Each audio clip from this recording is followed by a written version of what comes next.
Can't believe it's September. Beautiful day. And I'm not joking. We told Dave this a couple minutes before we recorded.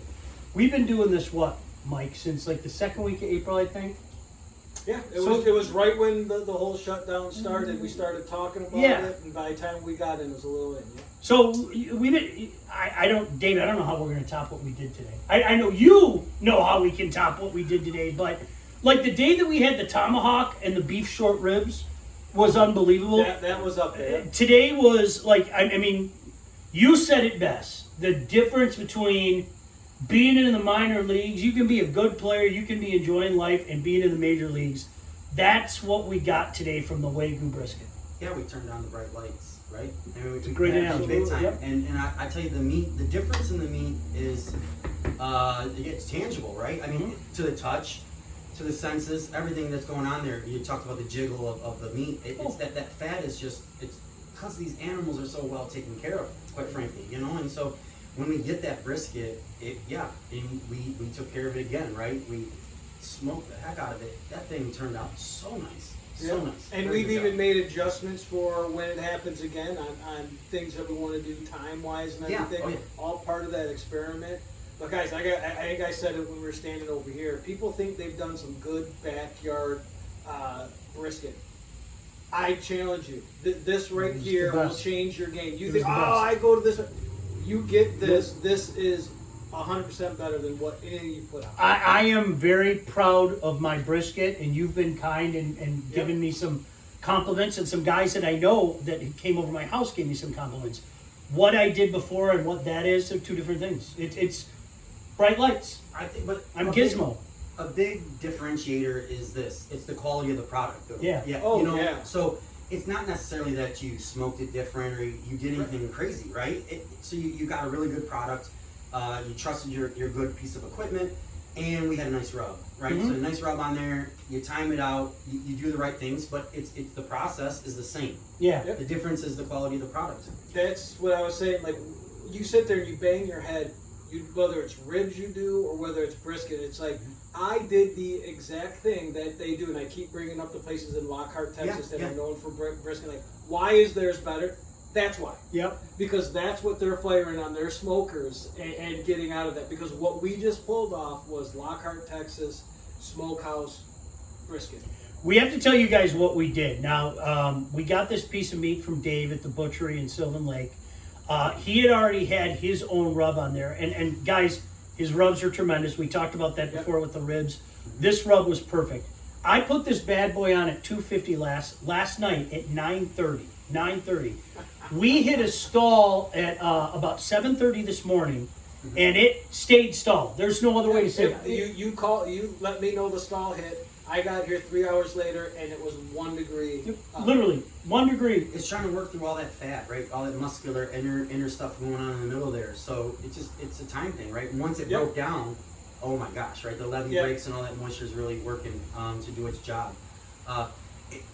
It's an old adage, and it doesn't necessarily sound like great when you're talking about food, but garbage in, garbage out, right? Yeah. If you start with a good product and you take good care of it, you nurture it, you spend the right amount of time, you source it from the right places, you know what you're dealing with, your chances of messing up are a lot slimmer, right? Sure. Yeah. And there's a lot more room, especially with this Wagyu brisket. There's a lot more fat in there, and I didn't trim much off, a little bit on the one side, but didn't trim much off. We rubbed it really well.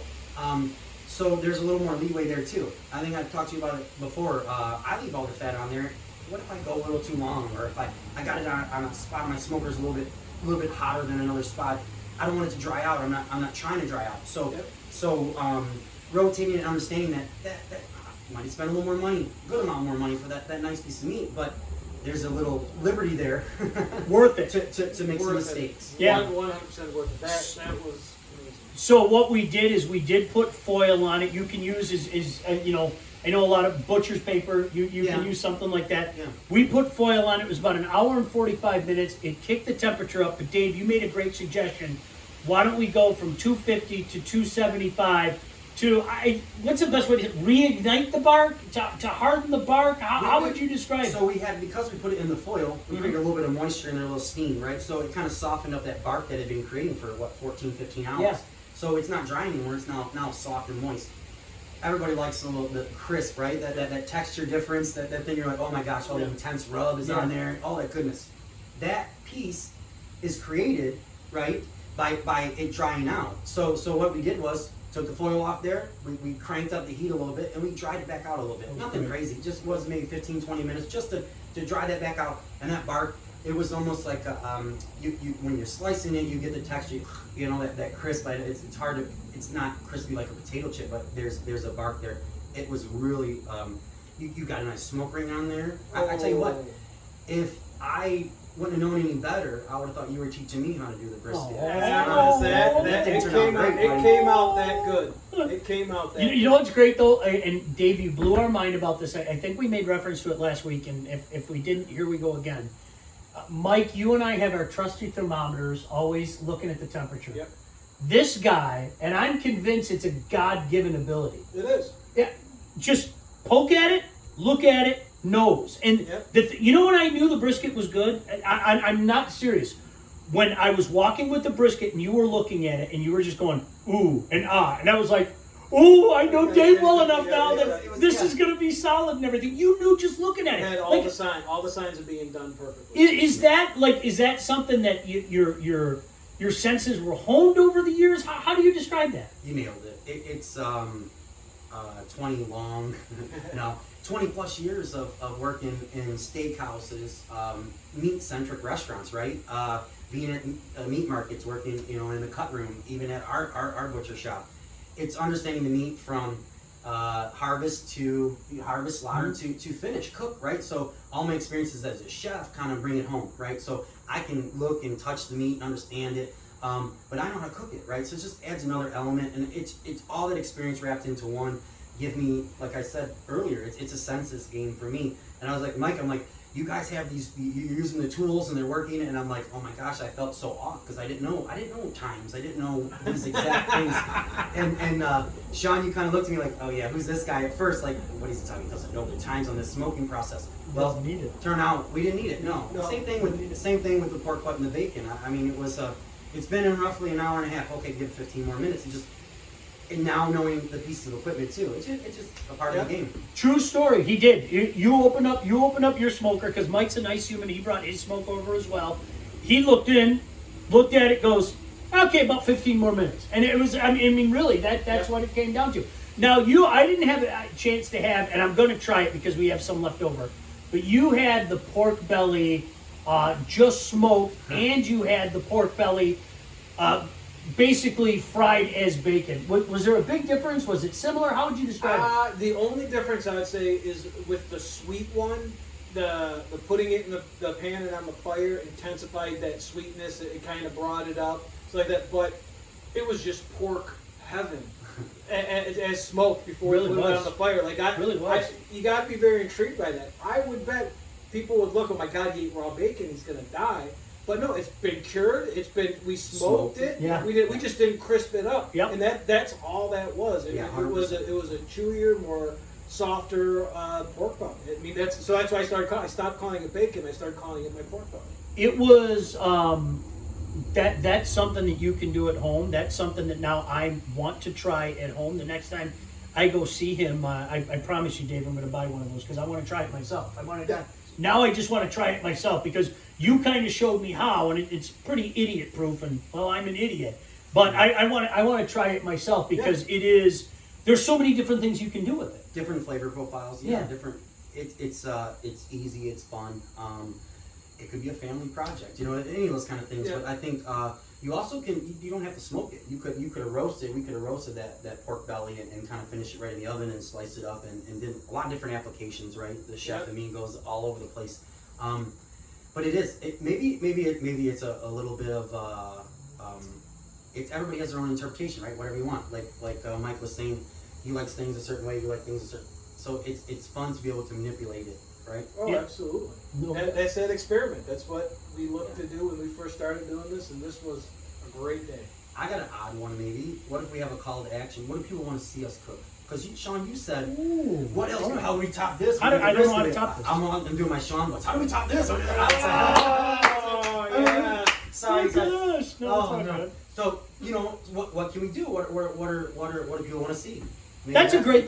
You know what? We're going to ask you guys, and this is also a test to see if like how long you pay attention. Because the one thing I learned in my business is like people have an attention span this big.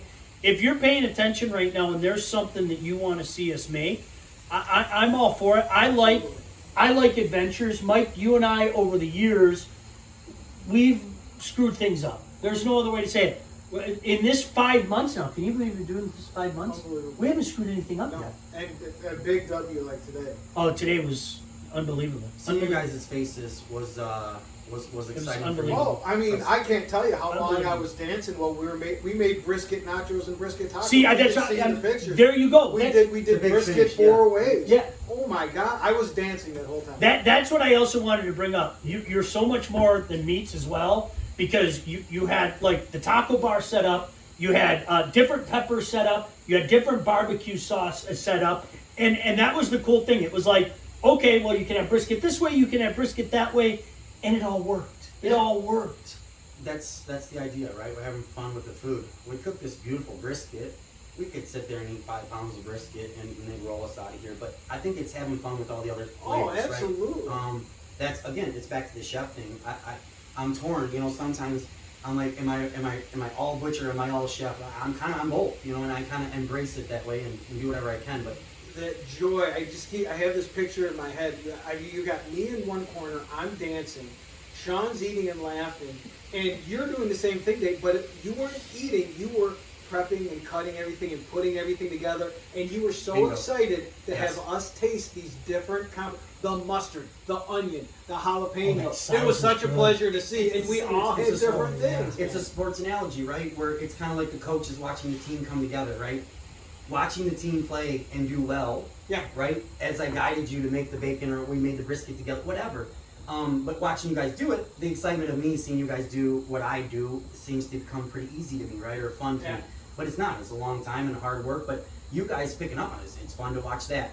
But, you know, vice versa, the other side of it is, conversely, the other side of it is you guys can see, you know, the excitement in me, I can see that. Absolutely. That- It came out today. Man. It came That out mustard too, the size. What was it? Cy Ginsburg? Is that Yeah, what it Cy is? Ginsburg, brown mustard. Holy garbage!